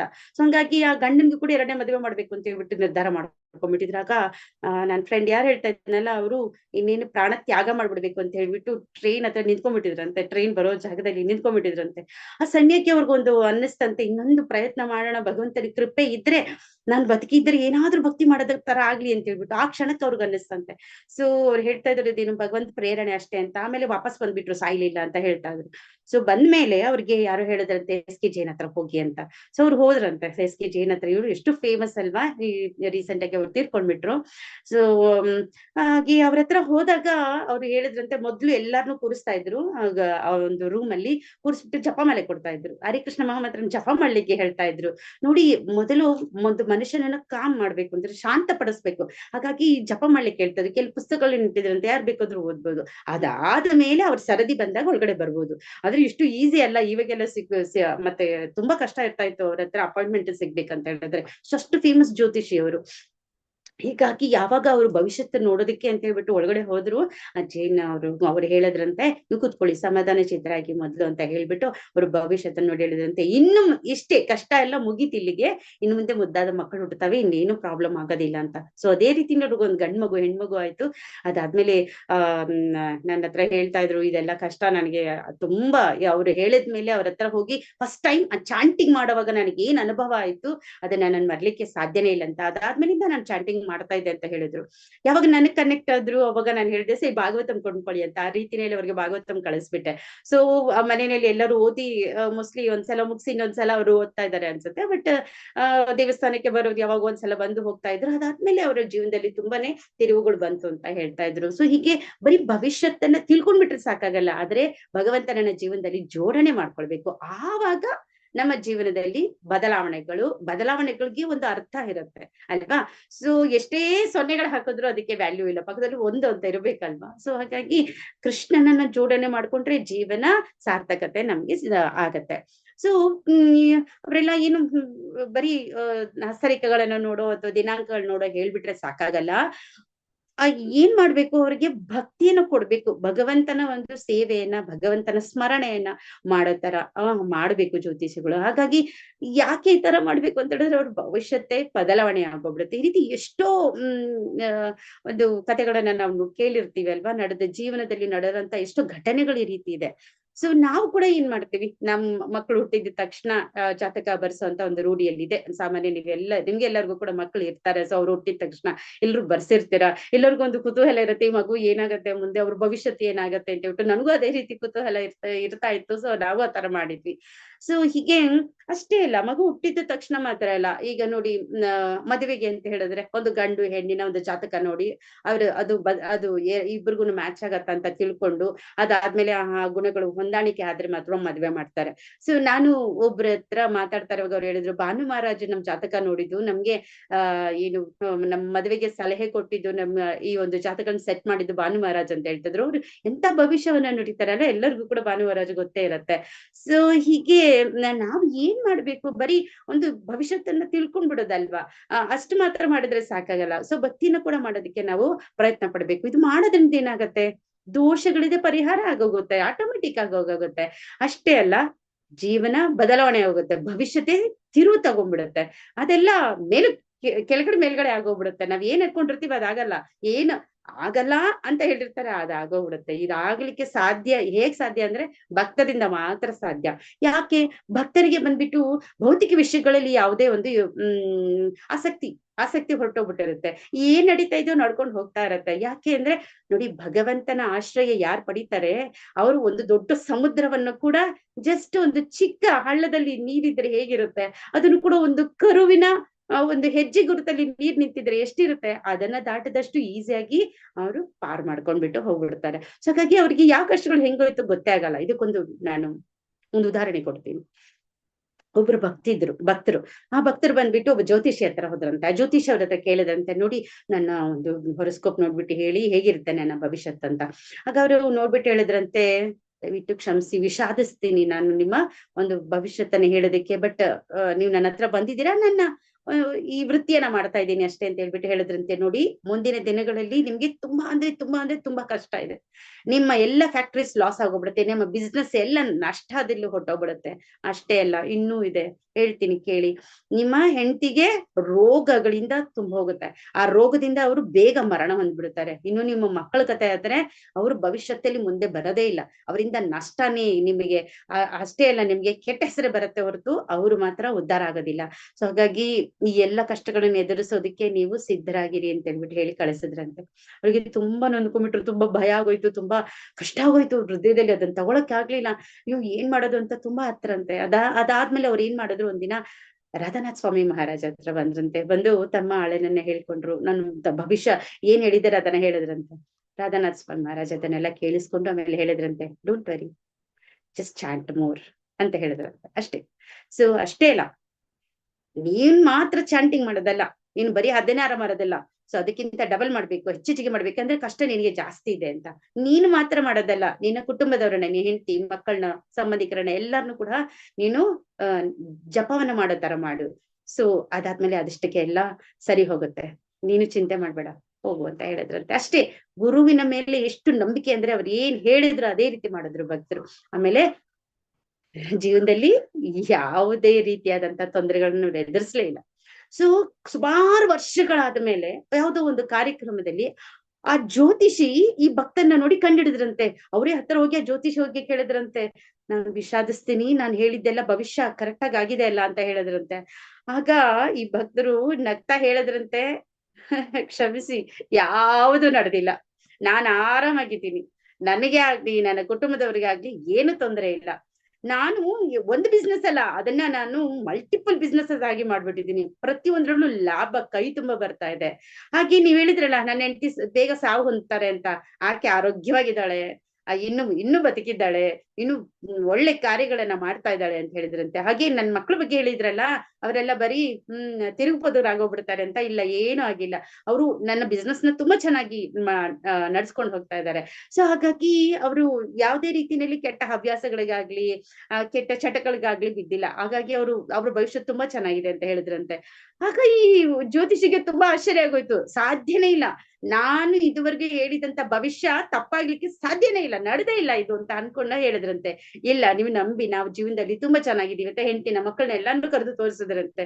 ಸೊ ಈ ಜ್ಯೋತಿಷಿಗೆ ತುಂಬಾ ಚಿಂತೆ ಆಗೋದು, ಇದು ಹೇಗ್ ಸಾಧ್ಯ, ನಾನ್ ಹೇಳಿದ್ ಇದುವರೆಗೆ ಯಾವತ್ತೂ ತಪ್ಪಾಗಿಲ್ವಲ್ಲ ಅಂತ ಹೇಳ್ಬಿಟ್ಟು ಅವ್ರು ಗುರು ಹತ್ರ ಹೋದ್ರು. ಸೊ ಅವರು ಭೂಲೋಕದಲ್ಲಿ ಇದ್ರು. ಆಗ ಹೋಗಿ ಗುರುಗಳ ಹತ್ರ ಕೇಳಿದಂತೆ, ಗುರುವರ್ಯ, ಇದು ಹೆಂಗ್ ಸಾಧ್ಯ, ನಾನು ಹೇಳಿದಂತ ಭವಿಷ್ಯತ್ತು ತಪ್ಪಾಗೋಗ್ಬಿಟ್ಟಿದೆ, ನಾನ್ ಹೇಳಿದ್ ಯಾವ್ದು ನಡೆದಿಲ್ಲ, ಹೇಗ್ ಸಾಧ್ಯ ಅಂತ ಕೇಳಿದ್ರಂತೆ. ಆಗ ಗುರು ಧ್ಯಾನದಲ್ಲಿದ್ದವರು ಅವ್ರ ಹತ್ರ ಮಾತಾಡಿದ್ರಂತೆ, ನೋಡು, ನಾನು ನಿನಗೆ ಹಸ್ತರೇಖೆಗಳನ್ನ ನೋಡೋ, ಮುಖಚರ್ಯನ್ನ ನೋಡೋ, ಭವಿಷ್ಯತ್ತ ನೋಡೋ, ದಿನಾಂಕ ನೋಡೋ ಹೇಳೋದಕ್ಕೆ ಹೇಳ್ಕೊಟ್ಟಿದ್ದೀನಿ. ಆದ್ರೆ ಭಗವಂತನ ಭಕ್ತರ ಒಂದು ಭವಿಷ್ಯತ್ ಹೇಗೆ ಚೇಂಜ್ ಆಗ್ಬಿಡುತ್ತೆ ಅಂತ ನಾನು ನಿಂಗೆ ಹೇಳಿಲ್ಲ. ಸೊ ಭಕ್ತರ ಅವರು ಅಂತ ಕೇಳಿದ್ರಂತ. ಹೌದು ಅಂದ್ರಂತ. ಸೊ ಭಗವಂತನ ಭಕ್ತರ ಭವಿಷ್ಯತ್ತು ಭಗವಂತನ ಕೈಯಲ್ಲಿದೆ, ಅವನು ಯಾವಾಗ ಬೇಕಾದ್ರೂ ಅದನ್ನ ತಿದ್ದಿ ಬರೆದು ಬಿಡ್ಬೋದು ಅಂತ ಹೇಳಿದಂತೆ. ನೋಡಿ, ನಮ್ಮೆ ಭಕ್ತ ಪ್ರಾಣಶಕ್ತಿ, ಏನು ಭಕ್ತರಿಗೆ ಯಾವುದೇ ಆದಂತ ನೋವುಗಳನ್ನ ಬರೋದಕ್ಕೆ ಕೃಷ್ಣ ಬಿಡೋದೇ ಇಲ್ಲ. ತನ್ನ ಭಕ್ತರನ್ನ ಪರೀಕ್ಷಿಸ್ಬೋದು, ಆದ್ರೆ ಅವರೇ ಕಾಪಾಡ್ತಾರೆ ಅಲ್ವಾ. ಸೊ ಇದನ್ನ ತಿಳ್ಕೊಂಡದಂತವರು ಆವಾಗ್ನಿಂದ ಭಗವಂತನ ಒಂದು ಪ್ರೇರಣೆಯಿಂದ ಏನೇನೆಲ್ಲ ಆಗತ್ತೆ ಅಂತ ಹೇಳ್ಬಿಟ್ಟು ಅರ್ಥಕೊಂಡೆ ಅಂತ ಹೇಳ್ಬಿಟ್ಟು ಹೇಳಿದಾರಂತೆ. ಸೊ ಹೀಗೆ ನೋಡಿ, ಒಂದು ಗುರುವಿನ ಆಶ್ರಯದಲ್ಲಿರ್ಬೇಕು, ಗುರುವಿನ ಮಾತುಗಳನ್ನ ನಂಬಬೇಕು, ಆ ರೀತಿನಲ್ಲಿ ನಾವು ನಡ್ಕೊಳ್ಬೇಕು. ಆವಾಗ ಈ ಭವಸಾಗರದಿಂದ ಹೊರಗಡೆ ಬರ್ಲಿಕ್ಕೆ ತುಂಬಾ ಸುಲಭ ಆಗತ್ತೆ. ಕೃಷ್ಣನ ಒಂದು ಪ್ರೇಮವನ್ನ, ಕೃಷ್ಣನ ಕರುಣೆಯನ್ನ ನಾವು ಬೇಗ ಪಡ್ಕೊಳ್ಬಹುದು. ಸೊ ಹೀಗೆ ನೋಡಿ, ಎಷ್ಟೊಂದು ಎಷ್ಟೊಂದು ಈ ತರ ಎಕ್ಸಾಂಪಲ್ಸ್ ಇದೆ, ಆದ್ರೆ ಸಮಯದ ಅಭಾವ ಇದೆ, ಹಾಗಾಗಿ ನಾವು ಮುಂದಕ್ಕೆ ಹೋಗ್ಬಿಡೋಣ. ಓಕೆ, ಸೊ ಹೀಗೆ ಒಂದು ಬ್ರಾಹ್ಮಣ ಆಗಿರ್ಲಿ ಅಥವಾ ಒಬ್ಬ ಭವಿಷ್ಯತ್ತನ್ನು ಹೇಳಂತ ಜ್ಯೋತಿಷಿ ಆಗಿರ್ಲಿ, ಅವರಲ್ಲಿ ಕೆಲವು ಗುಣಗಳು ಇರ್ಬೇಕು. ಅವ್ರು ಹೇಳಿದ್ದೆಲ್ಲ ನಿಜ ಆಗತ್ತೆ, ಆಗಿದೆ ಅಲ್ವಾ? ಸೊ ಎಷ್ಟೊಂದು ನಡೆದಿದೆ, ಯಯಾತಿ ನಡೆದಿದೆ, ರಾಮಂದು ನಡೆದಿದೆ, ಕೃಷ್ಣ ನಡೆದಿದೆ ಅಲ್ವಾ? ಹಾಗೆ ನಾವು ಮೊದಲಲ್ಲಿ ಎಷ್ಟೊಂದು ಉದಾಹರಣೆಗಳನ್ನ ನೋಡಿದ್ವಿ, ಅಲ್ಲೆಲ್ಲ ನಡೆದಿದೆ. ಆಗಿನ ಕಾಲದಲ್ಲಿ ಆ ಬ್ರಾಹ್ಮಣರ ಒಂದು ಸ್ವಭಾವ, ಒಂದು ಗುಣಗಳು ಅದೇ ರೀತಿ ಇರ್ತಾ ಇತ್ತು. ಬರೀ ಬ್ರಾಹ್ಮಣರದೇ ಅಲ್ಲ, ಎಲ್ಲ 4 ವರ್ಣಗಳ, ಒಂದು ಕ್ಷತ್ರಿಯ ಆಗಿರ್ಬೋದು, ವೈಶ್ಯಸ್ ಆಗಿರ್ಬೋದು, ಅಥವಾ ಶೂದ್ರರ ಒಂದು ಗುಣಗಳ ಅಷ್ಟು ಮಟ್ಟಿಗೆ ಇರ್ತಾ ಇತ್ತು. ಆಮೇಲೆ ಒಬ್ಬರಲ್ಲಿ ಇನ್ನೊಬ್ಬರಿಗೆ ಸಹಕಾರ ಇರ್ತಾ ಇತ್ತು, ಹೊಂದಾಣಿಕೆ ಇರ್ತಾ ಇತ್ತು. ಸೊ ಬ್ರಾಹ್ಮಣರಂದ್ರೆ ಅವ್ರು ತುಂಬಾ ದೊಡ್ಡ ಲೆವೆಲ್ ಅಲ್ಲಿ ಇದ್ದಾರೆ ಅಂತಲ್ಲ, ಅವ್ರು ಹೇಳಿದ್ದೆ ಎಲ್ಲಾನು ನಡಿಬೇಕು ಅಂತಲ್ಲ, ಅಥವಾ ಅವರ ಅಂಡರಲ್ಲಿ ಎಲ್ಲರೂ ಇದು ಬಿಡ್ಬೇಕು ಅಂತಿಲ್ಲ. ಅವ್ರಿಗೆ ಕೆಲವು ಒಂದು ಗುಣಗಳಿರಬೇಕು, ಆಗ ಮಾತ್ರನೇ. ನಮ್ಗೆ ಭಗವದ್ಗೀತೆನಲ್ಲಿ ಹೇಳಿದಾರಲ್ಲ, ಸೊ ಹೀಗೆ ಯಾವ ರೀತಿನಲ್ಲಿ ಒಬ್ಬ ಬ್ರಾಹ್ಮಣನಿಗಾಗಿರ್ಲಿ, ಕ್ಷತ್ರಿಯ ವೈಶ್ಯ ಶೂದ್ರರಿಗೆ ಹೇಗಿರ್ಬೇಕು ಅಂತ ಹೇಳ್ಬಿಟ್ಟು ನಮ್ಮ 18ನೇ ಅಧ್ಯಾಯದ 42, 43, 44ನೇ ಒಂದು ಶ್ಲೋಕಗಳು ಹೇಳ್ತಾರೆ. ಹೇಗಿರ್ಬೇಕು ಬ್ರಾಹ್ಮಣನ ಗುಣ? ಶಮೋ ದಮ ಸ್ತಪ ಶೌಚಂ ಕ್ಷಾಂತಿರಾರ್ಜವಮೇವಚ ಜ್ಞಾನಂ ವಿಜ್ಞಾನಂ ಆಸ್ತಿಕ್ಯಂ ಬ್ರಹ್ಮ ಕರ್ಮ ಸ್ವಭಾವಜಂ.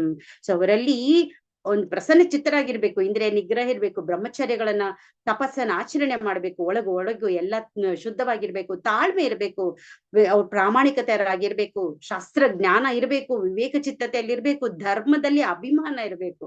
ಸೊ ಇಂಥ ಸ್ವಭಾವ ಅವರಲ್ಲಿ ಇದ್ರೆ ಅವರನ್ನ ಬ್ರಾಹ್ಮಣ ಅಂತಾರೆ. ಜನ್ಮದಿಂದ ಬಂದ್ಬಿಟ್ರೆ ಅಲ್ಲ, ಜನ್ಮದಿಂದ ಯಾರು ಬ್ರಾಹ್ಮಣರಾಗಲ್ಲ, ಎಲ್ಲರೂ ಶೂದ್ರರೇ. ಆದ್ರೆ ಈ ಗುಣಗಳನ್ನ ಅಳವಡಿಸಿಕೊಂಡ್ರೆ ಬ್ರಾಹ್ಮಣರಾಗ್ತಾರೆ ಅಲ್ವಾ?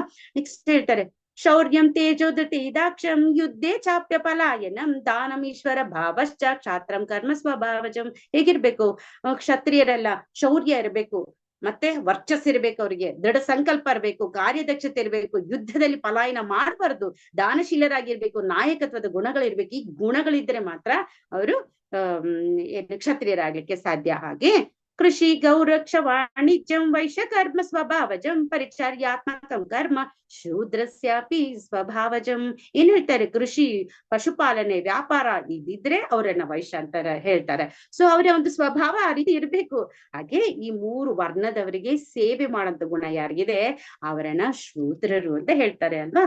ಸೊ ಈ ರೀತಿ ಗುಣಗಳು ತುಂಬಾ ಮುಖ್ಯ ಆಗುತ್ತೆ. ಒಬ್ಬ ಬ್ರಾಹ್ಮಣರಿಗೆ ಒಂದು ಗುಣ ಇರಬೇಕು. ನಾವು ನೋಡ್ತೀರಿ ಈಗಿನ ಬ್ರಾಹ್ಮಣರು ಹೇಗಿರ್ತಾರೆ, ಜನಿವಾರ ಇರೋದಿಲ್ಲ, ಅದು ಬಿಡಿ, ಅದು ಗುಣಗಳಿಗೆ ಬರೋಣ. ಅವರು ಏನ್ ತಿನ್ಬಾರ್ದು ಅದನ್ನ ಹೋಗಿ ಹೊರಗಡೆ ತಿಂತಾರೆ, ಹೊರಗಡೆ ತಿನ್ಬಾರ್ದು ಅದ್ರ ಹೋಗಿ ತಿಂತಾರೆ. ಅವರು ಜ್ಞಾನ ಅರ್ಜನೆ ಮಾಡ್ಬೇಕು, ಆದ್ರೆ ಏನ್ ಮಾಡ್ತಾರೆ? ಕ್ಷತ್ರಿಯರಾಗೋ, ವೈಶ್ಯರಾಗೋ ಅಥವಾ ಶೂದ್ರರಾಗೋ ಯಾವ್ದು ಕೆಲಸದಲ್ಲಿ ಇರ್ತಾರೆ. ಸೊ ಒಬ್ಬ ಬ್ರಾಹ್ಮಣನ ಮಗನಿಗೆ ಬ್ರಾಹ್ಮಣತ್ವವನ್ನೇ ಕೊಡಿಸಿ, ಇವಾಗ ಎಲ್ಲಿ ನೋಡ್ತೀವಿ ನಾವು, ಅವರಿಗೆ ಉಪನಯನ ಮಾಡಿಸಿ, ಈಗ ಗುರುಕುಲದಲ್ಲಿ ಕಲಿಸಿ ಅವರಿಗೆ ವೇದ ಅಭ್ಯಾಸಗಳನ್ನ ಮಾಡಿಸೋದನ್ನ ಇವಾಗ ನೋಡ್ತಾ ಇದೀವ. ಈ ಕೆಲವೇ ಎಷ್ಟು ಸ್ಕೂಲ್ಗಳಿದೆ, ಆದ್ರೆ ಎಷ್ಟು ಗುರುಕುಲಗಳಿದೆ? ತುಂಬಾ ಕಡಿಮೆ ಗುರುಕುಲಗಳಿದೆ ಅಲ್ವಾ? ಸೊ ಅಂತ ಜ್ಞಾನವನ್ನು ಯಾರು ಕೊಡ್ತಾ ಇಲ್ಲ, ಕೊಡ್ಬೇಕು, ಆದ್ರೆ ಯಾರು ಮುಂದೆ ಬರ್ತಾ ಇಲ್ಲ, ಕೊಡ್ತಾ ಇಲ್ಲ. ಆ ಸ್ವಭಾವಗಳನ್ನ ಅವರಿಗೆ ಕೊಡ್ಬೇಕು. ಸೊ ಆ ಸ್ವಭಾವಗಳು ಹಿಂದಿನ ಜನ್ಮದಿಂದ ಅವರಿಗೆ ಬಂದಿರುತ್ತೆ ಅಂತ ಭವಿಷ್ಯತ್. ಅದಕ್ಕೋಸ್ಕರನೇ ಜಾತಕ ನೋಡೋದು. ಜಾತಕ ನೋಡಿದ್ರೆ ಅವರಲ್ಲಿ ಆ ಗುಣಗಳಿದ್ರೆ, ಆ ಬ್ರಾಹ್ಮಣ ಗುಣಗಳಿದ್ರೆ, ಕ್ವಾಲಿಟೀಸ್ ಇದ್ರೆ, ಅವಾಗ ಅದೇ ರೀತಿಯಾದಂತ ಒಂದು ವಿದ್ಯೆಯನ್ನ, ಅರ್ಹತೆಗಳನ್ನ ಅವ್ರಿಗೆ ಕೊಡಿಸ್ಬೇಕು. ಸೊ ಹಾಗೆ ನೋಡಿ, ಆಗಿನ ಕಾಲದಲ್ಲಿ ರಾಜರು ಕೂಡ ಏನ್ ಮಾಡ್ತಾ ಇದ್ರು, ತನ್ನ ಆಸ್ಥಾನದಲ್ಲಿ ತುಂಬಾ ವಿಪ್ರರಾದಂತ ಆ ಬ್ರಾಹ್ಮಣರನ್ನ ಇಟ್ಕೊಂಡಿರ್ತಾ ಇದ್ರಲ್ವಾ, ಅವರ ಸಲಹೆಗಳನ್ನ ತಗೊಳ್ತಾ ಇದ್ರು. ತುಂಬಾ ಆ ಸಲಹೆಗಳನ್ನ ಪಡೆಯೋದು ಅನ್ನೋದು ತುಂಬಾ ತುಂಬಾ ಮುಖ್ಯ. ದಶರಥ ಮಹಾರಾಜ ಯಾರ ಸಲಹೆ ಪಡಿತಾ ಇದ್ರು? ವಸಿಷ್ಠ ಮಹರ್ಷಿಗಳ ಸಲಹೆಗಳನ್ನ ಪಡಿತಾ ಇದ್ರು. ನೋಡಿ, ಒಂದ್ಸಲ ವಿಶ್ವಾಮಿತ್ರರು ಬರ್ತಾರ, ಅವ್ರು ಏನ್ ಕೇಳ್ತಾರೆ? ವಿಶ್ವಾಮಿತ್ರ, ನನಗೆ ಶ್ರೀರಾಮ ಬೇಕು, ಕೊಡು ಅಂತ ಕೇಳ್ತಾರೆ. ತಂದೆ ಅಲ್ಲೇ ಕುಸಿದು ಬಿದ್ದೋಗ್ಬಿಡ್ತಾರೆ. ನನ್ ಜೀವ ಬೇಕಾದ್ರೆ ಕೇಳು, ಕೊಟ್ಟು ಬಿಡ್ತೀನಿ, ರಾಮನನ್ನ ಕೊಡಲ್ಲ ಅಂತಾರೆ. ಅದ್ರ ಕಡೆಗೆ ವಸಿಷ್ಠ ಮಹರ್ಷಿ ಹತ್ರ ಮಾತಾಡಿದಾಗ ಏನ್ ಹೇಳ್ತಾರೆ? ವಸಿಷ್ಠ ಮಹರ್ಷಿ ಹೇಳ್ತಾರೆ, ದಶರಥ, ನೀನು ಮಾತು ಕೊಟ್ಟಿದ್ಯಾ, ಮೊದಲು ನೀನ್ ರಾಮನನ್ನ ಕಳ್ಸು, ನಿನಗೇನು ನಷ್ಟ ಆಗಲ್ಲ. ರಾಮಚಂದ್ರನ ಒಂದು ಅವರಲ್ಲಿರುವಂತ ಶಕ್ತಿ ನನಗೆ ಗೊತ್ತಿದೆ, ಗುಣ ನನಗೆ ಗೊತ್ತಿದೆ. ಹಾಗೆ ವಿಶ್ವಾಮಿತ್ರ ಯಾರಂತ ನನಗೆ ಚೆನ್ನಾಗಿ ಗೊತ್ತಿದೆ. ನಿನಗೆ ಉಪಯೋಗನೇ ಆಗತ್ತೆ, ನಿನಗೆ ಯಶಸ್ಸೇ ಸಿಗತ್ತೆ ಹೊರತು ಹಾಗೇನೆ ರಾಮನ ಹೆಸರು ಕೂಡ ಎಲ್ಲಾ ಕಡೆಗೆ ಹರಡತ್ತೆ ಹೊರತು ಅವ್ರಿಗೂ ಯಶಸ್ಸಾಗತ್ತೆ ಹೊರತು ಇನ್ನೇನು ಆಗಲ್ಲ, ಕಳ್ಸ್ಕೊಡು ಅಂತ ಹೇಳಿದ್ರು. ನೋಡಿ, ಇದು ಬ್ರಾಹ್ಮಣನ ಒಂದು ಕ್ವಾಲಿಟಿ.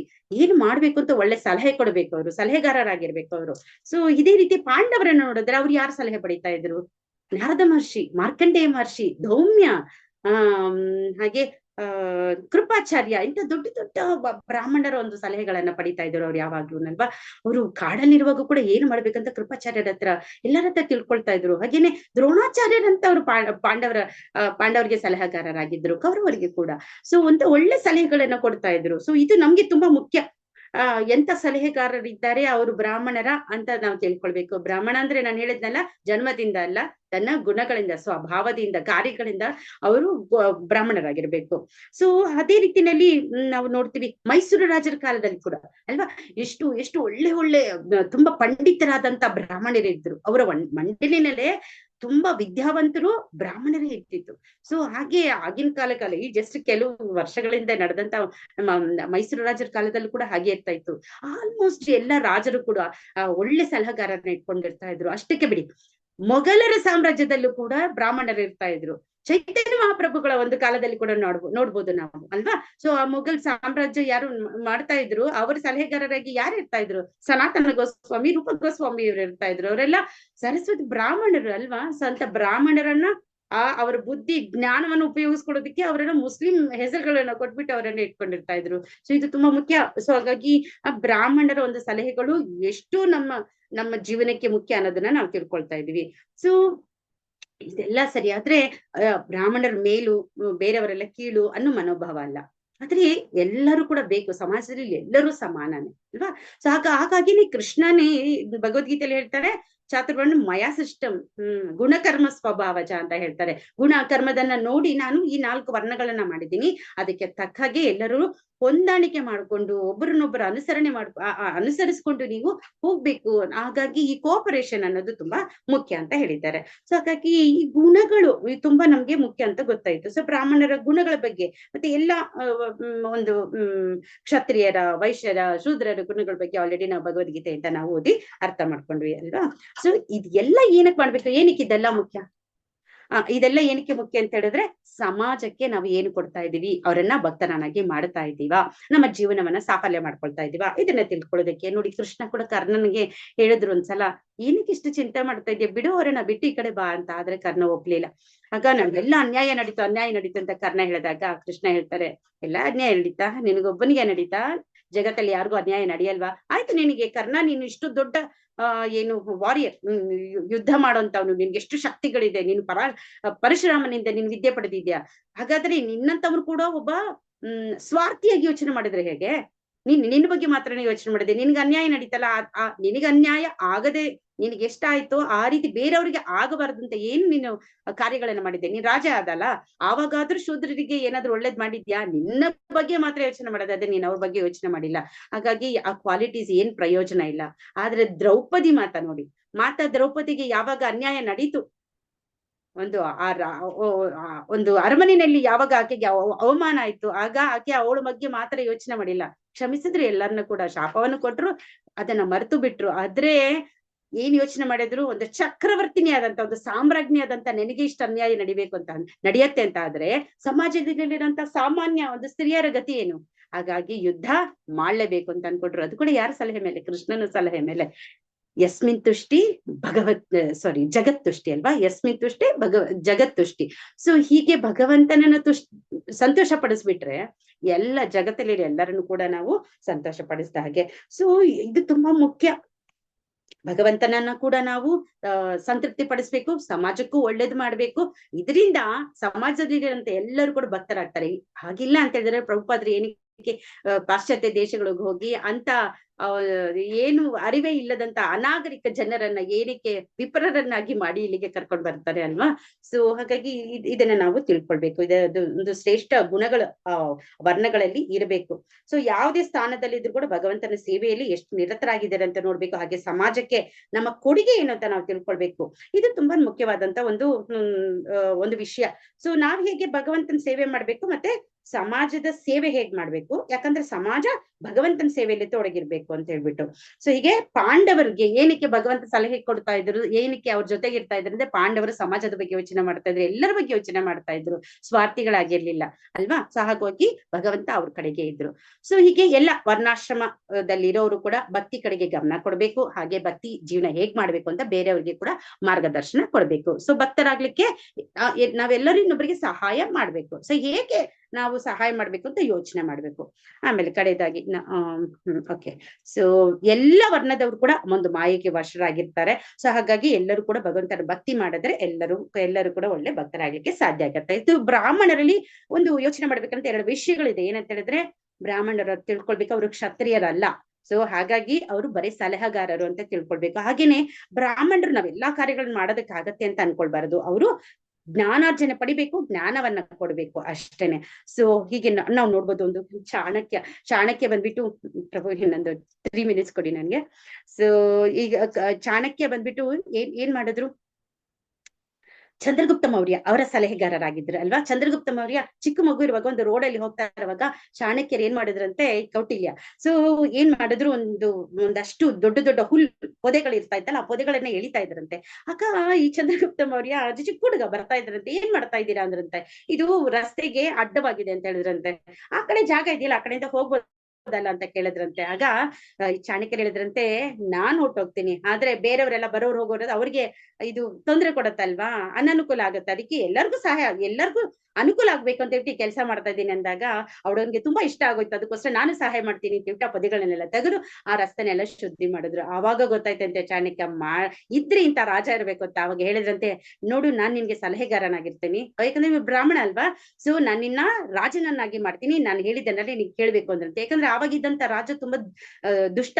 ಸೊ ಹಾಗಾಗಿ ಅವನ್ನ ತೆಗೆದು ಚಂದ್ರಗುಪ್ತ ನನ್ನ ರಾಜನನ್ನಾಗಿ ಮಾಡಿದ್ರು. ನೋಡಿ, ಒಳ್ಳೆ ಸಲಹೆಗಾರ ಇರ್ಬೇಕು, ಒಳ್ಳೆ ಕ್ಷತ್ರಿಯ ಇರಬೇಕು. ಸೊ ಇಬ್ಬರಲ್ಲಿ ಕೂಡ ಒಂದು ಅಂಡರ್ಸ್ಟ್ಯಾಂಡಿಂಗ್ ಇದ್ರೆ ಮಾತ್ರ ಒಳ್ಳೆ ರಾಜ್ಯ ಬರ್ಲಿಕ್ಕೆ ಸಾಧ್ಯ. ಹಾಗಾಗಿ ಚಂದ್ರಗುಪ್ತ ಮೌರ್ಯನ ರಾಜ್ಯ ಹೇಗಿರ್ತಾ ಇತ್ತು, ಸ್ವರ್ಣಯುಗ ಅಂತ ಹೇಳ್ಬಿಟ್ಟು ಅಂತ ಏನು ಬಂಗಾರದ ಅಕ್ಷರಗಳಲ್ಲಿ ಬರೆಯುವಂತ ರಾಜ್ಯ ಒಂದು ಯುಗ ಆಗಿತ್ತಲ್ವಾ. ಸೊ ಹೀಗಾಗಿ ಹಾಗೇನೆ ಬ್ರಾಹ್ಮಣರು ಯಾವರ ಒಂದು ಏನು ಗುಣಗಳೇನು, ಅವರ ನಿಯಮಗಳೇನು ಅದನ್ನ ತಿಳ್ಕೊಳ್ಬೇಕು ಅಂತ ನಾವು ಅರ್ಥಕೊಳ್ಬೇಕು. ಹಾಗಾಗಿ ಎಲ್ಲರೂ ತುಂಬಾ ಮುಖ್ಯ, ಎಲ್ಲಾ ವರ್ಣದವರು ತುಂಬಾ ಮುಖ್ಯ. ಸೊ ನಾವು ನಿರ್ಣಯಗಳನ್ನ ತೆಗೆದುಕೊಳ್ಳೋದಕ್ಕೆ ಮುಂಚೆ ನಾವು ಬ್ರಾಹ್ಮಣರಂತ ಬಳಿ ಹೋಗ್ಬೇಕು, ಅವರ ಹತ್ರ ನಾವು ಸಲಹೆಗಳನ್ನ ಪಡಿಬೇಕು. ಸೊ ಹೀಗಾಗಿ ಬುದ್ಧಿವಂತ ರಾಜರು ಏನ್ ಮಾಡ್ತಾ ಇದ್ರು, ತಮ್ಮ ಬುದ್ಧಿ ಮಾತ್ರನೇ ಉಪಯೋಗಿಸ್ತಾ ಇರಲಿಲ್ಲ, ಬ್ರಾಹ್ಮಣರ ಸಲಹೆ ಪಡಿತಾ ಇದ್ರು. ಅಷ್ಟೇ ಅಲ್ಲ, ಅವರು ತಾವು ಅದನ್ನ ಯೋಚನೆ ಮಾಡ್ತಾ ಇದ್ರು, ಕರೆಕ್ಟ್ ಆಗಿದ್ಯಾ ಇಲ್ವಾ ಅಂತ. ಯಾಕಂದ್ರೆ ಕೆಲವು ಸಲ ಪ್ರಾಕ್ಟಿಕಲಿ ಅದನ್ನ ಅಪ್ಲೈ ಮಾಡೋದಕ್ಕಾಗೋದಿಲ್ಲ. ಸೊ ಆ ರೀತಿ ಕೂಡ ಯೋಚನೆ ಮಾಡ್ತಾ ಇದ್ರು. ಸೊ ರಾಜನಾಗಿರೋದು ಮಾತ್ರ ಮುಖ್ಯ ಅಲ್ಲ, ರಾಜ ಋಷಿ ಆಗಿರೋದು ತುಂಬಾ ಮುಖ್ಯ. ಸೊ ಜನಕ ಮಹಾರಾಜನಿಂದ ನಾವ್ ಇದನ್ನ ತಿಳ್ಕೊಳ್ಬಹುದು. ಆದ್ರೆ ವೇಣನ ನೋಡಿ, ಅವರು ಏನ್ ಬೇಕು, ಅವರ ಒಂದು ರಾಜ್ಯಕ್ಕೆ ಏನ್ ಬೇಕೋ ಅದನ್ನ ಸರಿಯಾಗಿ ಮಾಡಿಲ್ಲ. ಆದ್ರೆ ಜನಕ ಮಹಾರಾಜ ಯಾವ ರೀತಿಯಲ್ಲಿ ನಡ್ಸ್ಕೊಂಡು ಹೋದ್ರು ಅಂತ ನೋಡ್ಬೋದು. ಸೊ ಹೀಗೆ ಎಲ್ಲಾ ವರ್ಣದವರು ಕೂಡ ಏನು ತಿಳ್ಕೊಳ್ಬೇಕು ಅಂತ ಹೇಳಿದ್ರೆ, ನಮ್ಮ ಮಾನವ ಜೀವನದ ಮುಖ್ಯ ಉದ್ದೇಶ ಏನು ಅಂತ ತಿಳ್ಕೊಳ್ಬೇಕು, ಭಗವಂತನ ಭಕ್ತರಾಗ್ಬೇಕು ಅನ್ನೋದನ್ನ ಅರ್ಥಕೊಳ್ಬೇಕು. ಸೊ ಯದ್ಯದಾಚರಿತಿ ಶ್ರೇಷ್ಠ ತತ್ತ ದೇವೇತರ ಜನಃ. ಸೊ ಬರೀ ಲೀಡರ್ಸ್ ಮಾತ್ರನೇ ಅಲ್ಲ ಇದು ಮಾಡ್ಬೇಕಾಗಿರೋದು, ಸಮಾಜದ ಪ್ರತಿಯೊಬ್ಬರು ಕೂಡ ಭಕ್ತರಾಗಬೇಕು, ಬೇರೆಯವರಿಗೆ ಪ್ರೇರಣೆಯಾಗಿರ್ಬೇಕು. ಸೊ ಪ್ರಭುಪಾದರ ಒಂದು ಪುಸ್ತಕಗಳಿಂದ ನಾವೇನು ತಿಳ್ಕೊಳ್ತೀವಿ, ತುಂಬಾ ಅರ್ಥಕೊಳ್ಳುವಂತ ತುಂಬಾ 4 ಗುಣಗಳ ಬಗ್ಗೆ 4 ಲೈನಲ್ಲಿ ಹೇಳ್ತೀನಿ. ಸೊ ಒಂದೇದು ಏನಂತ ಹೇಳಿದ್ರೆ, ಪ್ರಭುಪಾದರ ಪುಸ್ತಕದ ನಾವ್ ಏನ್ ತಿಳ್ಕೊಳ್ಬೇಕಂದ್ರೆ, ನಾವು ಹೇಗೆ ಕಲಿಬೇಕು, ಪುಸ್ತಕಗಳಿಂದ ಓದಿ ನಾವ್ ಏನ್ ಕಲಿಬೇಕು ಅಂತ ಹೇಳ್ಬಿಟ್ಟು, ಹಾಗೆ ಕಲ್ತಿದ್ದನ್ನ ನಮ್ಮ ಜೀವನದಲ್ಲಿ ಹೇಗೆ ಅಳವಡಿಸ್ಕೊಂಡಿದ್ದು ನಾವು ಅದರಲ್ಲಿ ಪರ್ಫೆಕ್ಟ್ ಆದ್ರೆ ಹೇಗೆ ಕಲಿಸ್ಬೇಕು ಬೇರೆಯವ್ರಿಗೆ. ಹಾಗೆ ನಾವಿಲ್ಲ ಅಂದ್ರೂ ಕೂಡ ಆ ಲೆಗಸಿ ಏನಿದೆ, ನಾವೇನ್ ಕಲ್ತಿದೀವಿ, ಏನ್ ಕಲ್ಸಿದೀವಿ ಅದನ್ನ ಮುಂದುವರ್ಸ್ಕೊಂಡು ಹೋಗೋ ತರ ನಾವು ಜಗತ್ತಿಗೆ ಬಿಟ್ಟು ಹೋಗ್ಬೇಕು, ಸಮಾಜಕ್ಕೆ ನಾವು ಏನಾದ್ರೂ ಒಳ್ಳೇದನ್ನ ಮಾಡಿ ಹೋಗ್ಬೇಕು. ಸೊ ಹರೇ ಕೃಷ್ಣ. ನಾನು ಇಲ್ಲಿಗೆ ನಿಲ್ಲಿಸ್ತೀನಿ. ಗ್ರಂಥರಾಜ್ ಶ್ರೀಮದ್ ಭಾಗವತಂ ಕೀ ಜೈ, ಶ್ರೀಲ ಪ್ರಭುಪಾದ ಕೀ ಜೈ, ಅನಂತ ಕೋಟಿ ವೈಷ್ಣವರಲ್ಲಿ ಕೀ ಜೈ. Hare Krishna. Sorry Prabhu, Hare Krishna. Thank you. ಏನಾದ್ರೂ ತಪ್ಪುಗಳಿದ್ರೆ ಕ್ಷಮಿಸಿ, ಕರೆಕ್ಷನ್ ಮಾಡ್ಬೋದು ನನಗೆ. ಹರೇ ಕೃಷ್ಣ.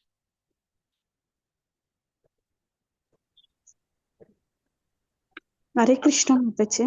ಹರೇ ಕೃಷ್ಣ ಮಾತಾಜಿ. ಮಾತಾಜಿ ತುಂಬಾ ಚೆನ್ನಾಗಿತ್ತು ಕ್ಲಾಸ್ ಮಾತಾಜಿ. ಮತ್ತೆ ಗುರು ಮತ್ತೆ ಕೃಷ್ಣನ ತುಂಬಾ ಚೆನ್ನಾಗಿ ಅರ್ಥ ಮಾಡ್ಕೋಬೇಕು ಅನ್ನೋದು ಚೆನ್ನಾಗಿ ಹೇಳಿದ್ರಿ ಮಾತಾಜಿ. ಹರಿ ಬೋಲ್. Thank you Mataji.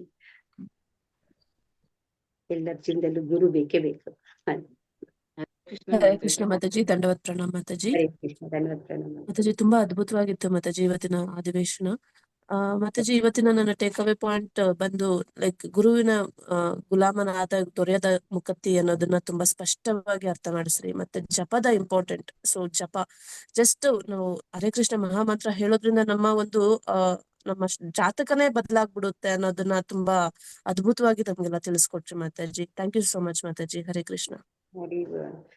ಸೊ ನಮ್ಮ ಪರೀಕ್ಷಿತ್ ಮಹಾರಾಜ ಒಂದೇ ಸಲ ಅವ್ರು ಭಕ್ತರಾಗ್ಬಿಡ್ಲಿಲ್ಲ, ಚಿಕ್ಕ ಮಗುವಿಂದ ಭಕ್ತಿನ ಮಾಡಿದ್ರು ಮಾತಾಜಿ. ಅದಕ್ಕೋಸ್ಕರ ಅಂತ್ಯಕಾಲದಲ್ಲೂ ಜನ್ಮದಕ್ಕೆ ಮುಂಚೆ ಕೂಡ ಗರ್ಭದಲ್ಲೂ ಕೂಡ ಭಗವಂತ ಕಾಪಾಡಿದ್ರು.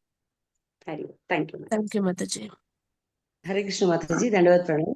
ಮಾತಾಜಿ ಇವತ್ತಿನ ತುಂಬಾ ಚೆನ್ನಾಗಿತ್ತು ಮಾತಾಜಿ. ನನ್ಗೆ ಒಂದು ಟೇಕ್ ಅವೇ ಪಾಯಿಂಟ್ ಏನು ಅಂದ್ರೆ ಲೈಕ್ ಹರಿದಾಸ್ ಠಾಕೂರ್ದು ಒಂದು ಪಾಸ್ಟ್ ಟೈಮ್ ಜ್ಞಾಪನ ಬಂತು Mataji. How a prostitute also become pure devotee only because of the chanting. Wonderful. ಅದೊಂದು ಪಾಸ್ಟ್ ಟೈಮ್ಸ್ ನನಗೆ ರಿಕಾಲ್ ಆಯ್ತು. ಎಂತ ಒಂದು ದರಿದ್ರ ಜಾತಕ ಇದ್ರೂ ಸಹ ಹರಿನಾಮದಿಂದ ಮತ್ತೆ ಗುರುವಿನ ಒಂದು ಸಂಗತಿಯದಿಂದ ಅವನ ಫುಲ್ ಭವಿಷ್ಯನೇ ಚೇಂಜ್ ಆಗುತ್ತೆ ಅನ್ನೋದು ಒಂದು ತುಂಬಾ ಚೆನ್ನಾಗಿ ಹೇಳಿದ್ರಿ Mataji. Thank you so much. Hare Krishna. Thank you Mataji. Hare Krishna Mataji. Hare Krishna. Thanks for this marathon class. You keep on going. My question is, I have a doubt. ನಾನು ಜಾತಕ ನೋಡಕ್ಕೆ ಆಸ್ಟ್ರಾಲಜಿ ಹತ್ರ ಹೋಗ್ಬೇಕಾ ಇಲ್ಲ ಯಾರಾದ್ರೂ ಬ್ರಾಹ್ಮಣನ ಅಡ್ವೈಸರ್ ಆಗಿ ಇಟ್ಕೋಬೇಕಾ? ಏನ್ ಮಾಡ್ಬೇಕು? ಪ್ರಭು, ನನಗೆ ತಿಳಿದಿರೋ ಪ್ರಕಾರ ಬ್ರಾಹ್ಮಣ ವಿಪ್ರನಾಗಿರ್ಬೇಕು ಅಂತ ಹೇಳಿದ್ರೆ ಜ್ಞಾನ ಇರ್ಬೇಕು ಅವ್ರಿಗೆ, ಅವರು ಆ ವಿದ್ಯೆನ ಕಲ್ತಿರ್ಬೇಕು, ಅಂತವ್ರ ಹತ್ರ ಹೋಗ್ಬೇಕು. ಬ್ರಾಹ್ಮಣರ ಕ್ವಾಲಿಟಿ ಇರ್ಬೇಕು ಅವರಲ್ಲಿ. ಸೊ ಬ್ರಾಹ್ಮಣನ ಹತ್ರ ಹೋದ್ರೆ ನಮ್ಗೇನು ಸಿಕ್ಕಲ್ಲ. ಅವ್ರು ಏನ್ ಮಾಡ್ತಾರೆ ಈಗಿನ ಕಾಲದಲ್ಲಿ ನೋಡಿ, ಜಸ್ಟ್ 2 minutes ಅಲ್ಲಿ ಅಲ್ಲ 10 minutes ನೀವ್ ಎಷ್ಟು ಟೈಮ್ ಪೂಜೆ ಮುಗಿಸ್ಬಿಡ್ತಾರೆ, ದುಡ್ಡು ತಗೊಂಡು ಹೋಗ್ತಾ ಇರ್ತಾರೆ.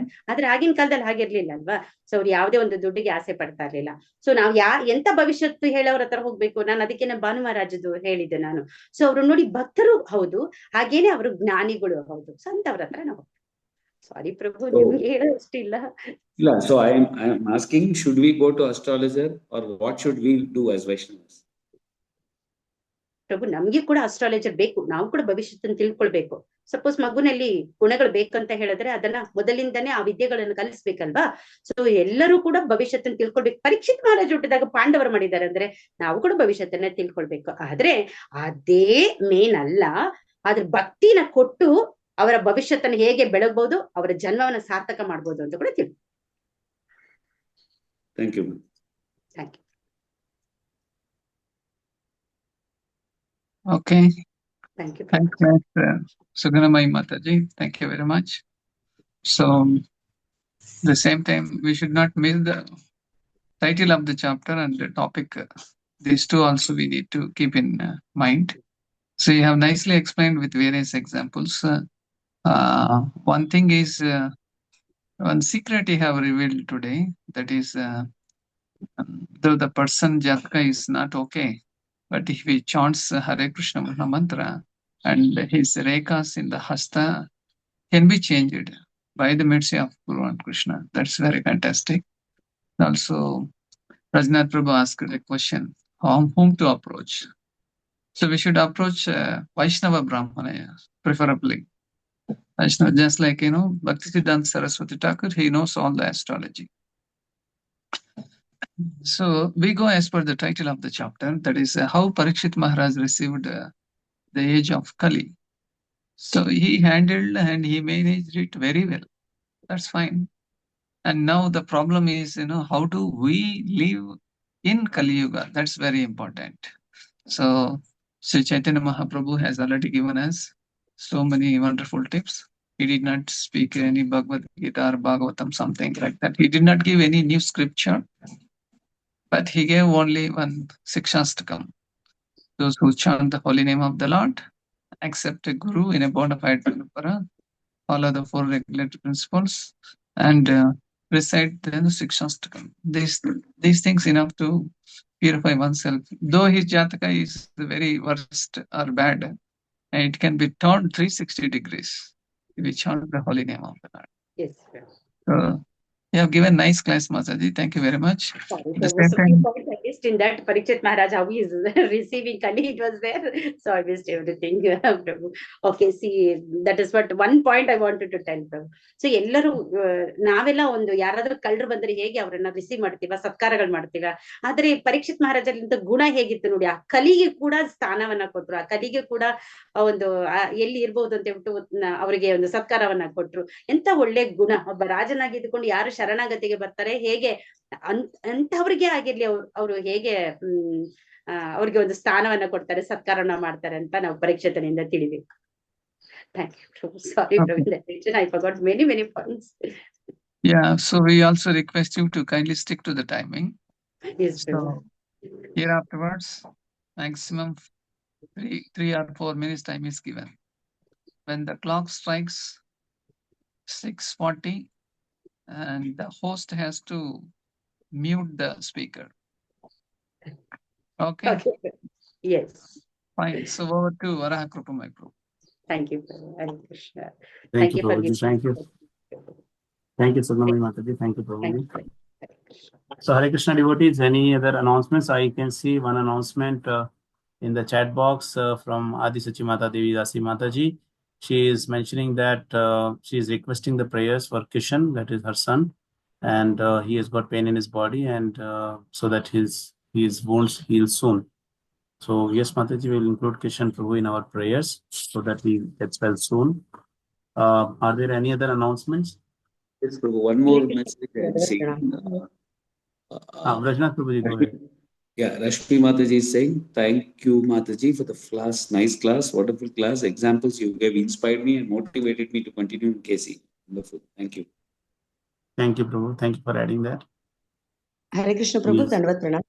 Hare Krishna Mataji. Dandavat Mataji. Prabhu, I'm suffering from backache, Prabhu, requesting for prayers, Prabhu. Sure, Mataji, will include you in our prayers. Hare Hare Krishna Krishna, Prabhu. Prabhu. Radha Prabhu, Sugopika Mataji. Yes. Akrut and Lakshmita are having their exams today, Prabhu. So requesting Okay. prayers for them. Sure. We'll include both of them in our prayers. Also, I thank each and everyone for yesterday's wonderful service, especially the cooking service. I thank Parabhakti. I also thank Rajnath Prabhu and all other devotees. And the Bhaji team was also worked very nice. And the feedback came very wonderful. Everybody liked them, So from all other groups or general public, those whoever visited, I heard from them that the menu is very tasty. Gandharvika Giridhari, Lakshmi Narasimhadev have received this. So I thank everybody who has worked very hard since morning, though they are on fasting. So that's from my side. Hare Krishna. And I Thank you, also Prabhu. congratulate all the Shiksha candidates. I thank Varaha Krupamai Prabhu also for helping me in Shiksha ceremony, and Gopal Krishna Karan Prabhu and all other Bhakti Vriksha Gopalak Prabhu. He has introduced two new devotees. So it's a very wonderful program. And here afterwards, we will have every quarter there is a Shiksha ceremony, or as and when more number of devotees have qualified themselves in the particular Shiksha level, we can conduct the Shiksha program. Hare Krishna. Sure, Prabhuji. Thank you so much. So it's 7 o'clock now. Any other last announcements for a minute? Okay, if there are no announcements, then requesting devotees to come on video so that we can have the darshan and we can wind up the session.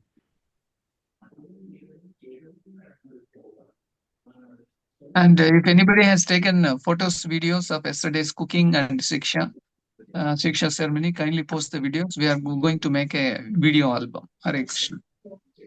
Yes.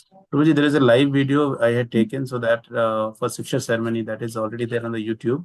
And Okay. some photos Bhupala Prabhu had shared in the group. So apart from that, other devotees can also share so that we can collect more. Some 2 videos I posted on YouTube for our cooking seva also, Prabhuji. Okay. So I will ask the coordinator to collate all the videos and photos. We make one nice album. Hare Krishna. Thank you, devotees, for coming on video. Vancha kalpatarubhyascha kripasundarbhyavcha patitanam pavnebhyo vaishnavibhyo namo. I request all the devotees to chant Hare Krishna loudly, followed by Gauranga 3 times. Hare Krishna, Krishna Krishna, Hare Hare, Hare Rama, Rama Rama, Hare Hare. Gauranga, Gauranga, Gauranga. Vancha kalpatarubhyascha kripasundarbhyavcha pavnebhyo वैष्णवेभ्यो नमो नमः। अनंत कोटि वैष्णव वृंद की जय। नामाचार्य श्री ललिताष्टक की जय। जगत गुरु श्री प्रभुपाद की जय। पतित पावन गुरु महाराज की जय। निताई गौर प्रेमानंद हरे गौर। हरे Krishna devotees, and pranam, wishing you a blissful Krishna conscious day ahead. Hare Krishna.